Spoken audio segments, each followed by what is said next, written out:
My name is Greg Remke, and I wanted to cover today some ideas on the Bill of Rights, the New Deal, and the United Nations Universal Declaration. For debaters that are debating United Nations reform or abolish, the NCFCA debate topic, this is an opportunity to sort of look back into the history of the United Nations and apply some of the lessons from that history to reform ideas today. Turns out this is it's a relevant topic for sort of unexpected ways. Even if you think the United Nations is not repairable for some reason or is a calamity, by showing that the United Nations has its roots in many of the policies that are in the New Deal, you have a way to look at both the United Nations and the New Deal. So let me explain this, and maybe this will be helpful. Also, I wanted to mention, and you could say this is sponsored by the Bill of Rights Institute. The Bill of Rights Institute has a Constitutional Academy program this summer for high school age students, and a number of homeschool students have attended. And I wanted to draw from some of the materials on their website and recommend the program to you as well. So you can find out more about this on the Bill of Rights Institute.org website and look for their Constitutional Academy and read about the program. And if you have questions, let me know. So looking at the Bill of Rights themselves for the United States, the goal of this presentation is sort of contrast the Bill of Rights with the United Nations Universal Declaration on Rights. And it's important to understand that the United Nations Declaration really is patterned on what's been called by Richard Epstein Bill of Rights 2.0. That is the New Deal's sort of rewriting of the Bill of Rights or attempted additions to the Bill of Rights, which are really the sort of the core of the modern welfare state. That is and I'll explain that as we go. So Franklin Roosevelt is pushing the New Deal and the Four Freedoms, and Eleanor Roosevelt is involved in the Universal Declaration of Human Rights, and this is Eleanor Roosevelt here. As you read these two documents, the beginning rights, freedom of religion, freedom of the press, very similar, but the United Nations Declaration on Human Rights goes much further in the claimed rights that they're promoting. So you can look at this online, and for debaters, I assume you have.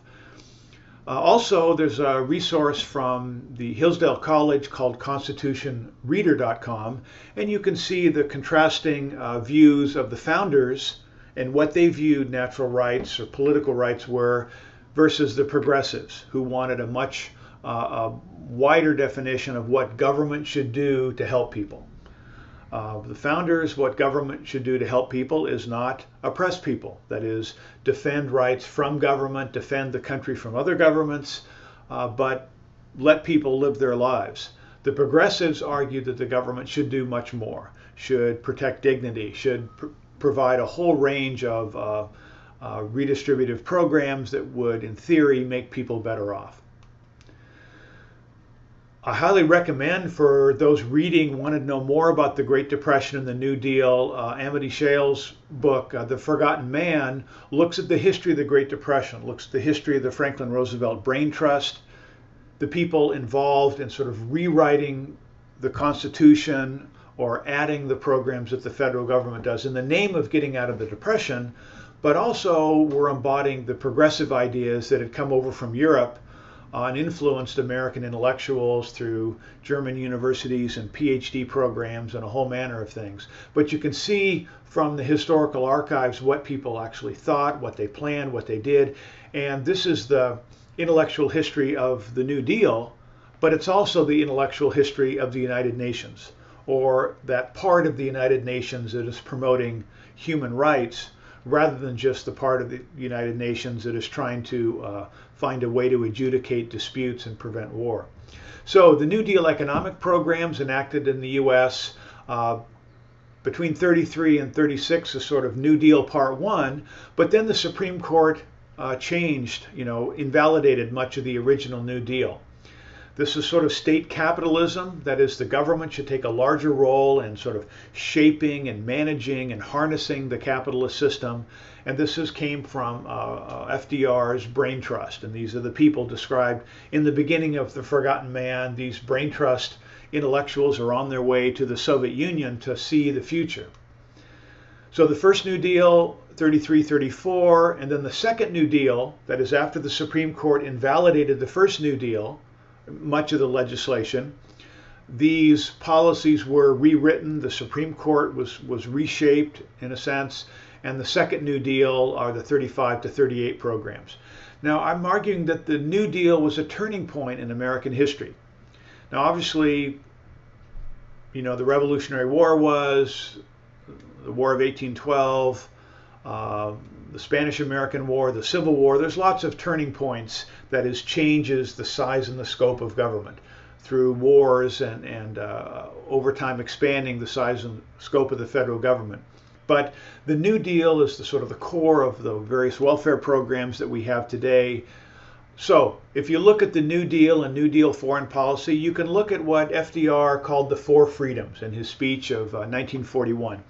He asked Congress to support a plan for international protection of freedom of speech, freedom of religion, freedom from want, freedom from fear. So you can see these marvelous Norman Rockwell drawings that Rockwell did on his own without the government particularly wanting him to, but these became emblematic of promoting the idea, freedom of speech. The man stands up in the local assembly or local gathering and says what he thinks is true. Freedom of worship.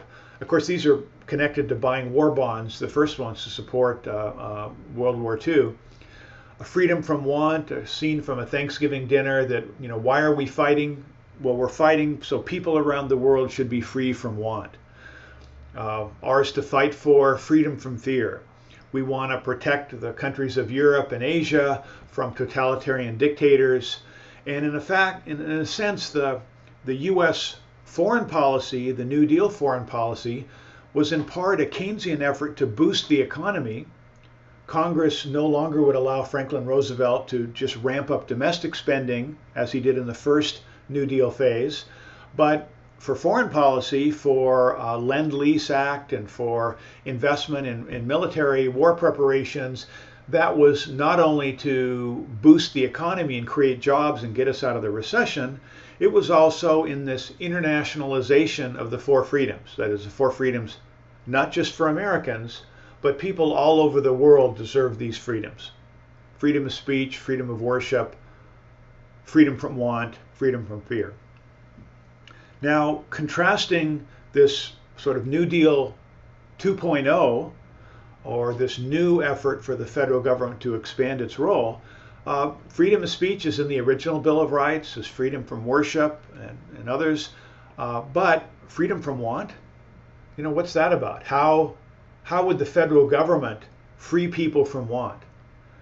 And the argument is this is a call for the federal government to establish a social safety net, that is to provide food for people that are hungry, to provide jobs for people that need jobs. But to do that, the federal government has to tax other people to get money to provide the food. They have to promote public works programs and expending to create jobs. The classical liberal perspective is that these things were done by the private sector, by churches, by charities, by self-help organizations, by fraternal societies, self-insurance. So there was a broad range of non-government social safety nets that came through family, church, and community organizations. When the federal government stepped in and said the federal government or governments must do this, that was a shift. And that's part of what the New Deal was a shift to say, well, all these things have existed, but they're not enough. They're not efficient. They can't handle the problems of the Great Depression. So Roosevelt calls for legislation to protect human dignity around the world. He says the security of men, women, and children of the nation against certain hazards and vicissitudes of life.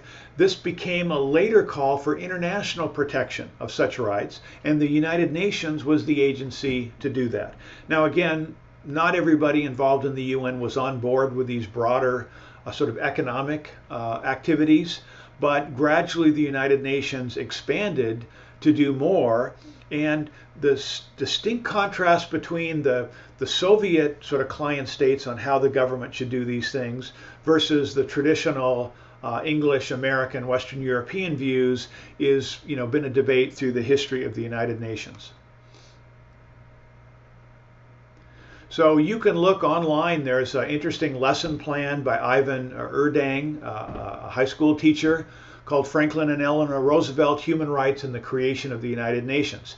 And in this, students are asked to define human rights, to evaluate how the Depression created an opportunity for FDR, for progressives that were influencing FDR, to reform government and to improve the plight of the common man.